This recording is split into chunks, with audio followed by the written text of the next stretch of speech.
through this work of hundreds, well, probably 2,000 or so regressions, I would guess now, there appears to be quite a variety of beings that come to the earth at times and interact with people in various ways. So I probably have heard of 25 or so different species that come and interact with people.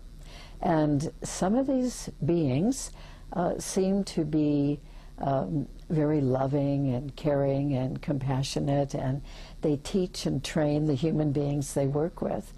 And some seem to be more neutral, they seem to be more sort of scientist types.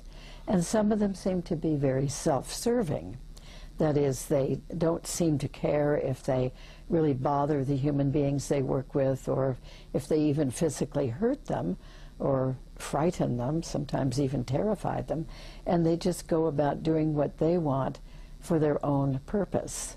So the experiences range from very negative experiences on the part of some people with some beings, and to very, very positive experiences on the part of others. Even sometimes very uplifting, transformational experiences, and experiences of unconditional love in some cases, where the person who experiences this is so thrilled and loved and known, you know, like the grace of God kind of knowing, that they're really sad even when they come back from an experience with that kind of being.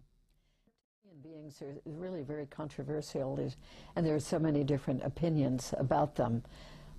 In John Mack's work and in my work, we did certainly regress some people who had had reptilian experiences.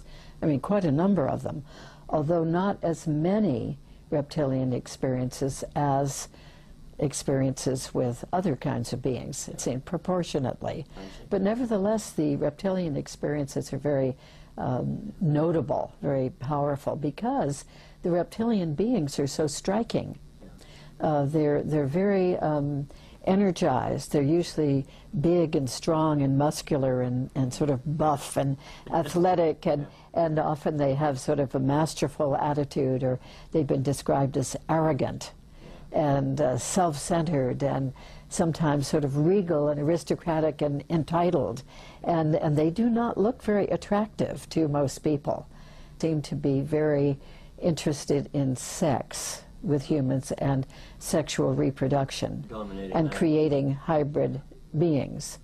Now, other reptilians seem to be ones who tend to like to create fear and anger and chaos on the part of human beings.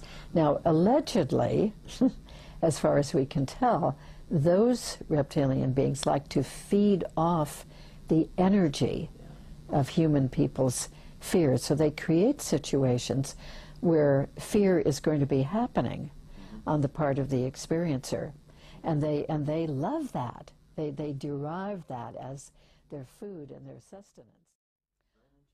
Yeah, I've had a few situations in regression where somebody seemed to be taken by extraterrestrials to a place where there were human people looking like military people. I don't know if they really are military people, but that's what impresses the experiencer. So that seems to be a combination of extraterrestrial and human people working together. Additionally, some people are actually taken by humans to a facility where they are working with the extraterrestrials. Seems to be able to happen either way. And people tend to feel more negative about that than about any of the other extraterrestrial experiences they have. Partly because it seems like our own people, our own fellow humans, are doing these things very, very subversively. And so the people, the experiencers, really object to this. So what happens with those experiences is quite a variety, but generally tends to work along the line of very intrusive physical examinations, and maybe an implant or two being put in or maybe removed. But sometimes those experiences have included things like trying to find out from the people what their extraterrestrial experiences were, as if to learn more about how this is affecting human beings. And also sometimes the people, the human people in those situations, the military, shall we call them, are trying to find out what psychic skills the experiencer has learned from the extraterrestrials. So one woman, for instance, had been taught to levitate things with her mind just by looking at an object and levitating it. Now that had been happening in a lot of her extraterrestrial experiences since early childhood. And then when she was an adult, she realized that one of these abductions was by the human beings, and they were trying to learn from her how to do this. And in that same facility there were some extraterrestrials.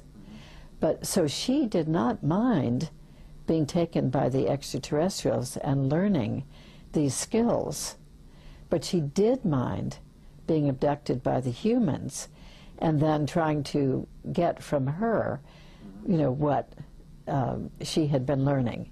It seemed very, very subversive to her, whereas in comparison the abductions by extraterrestrials had not seemed subversive.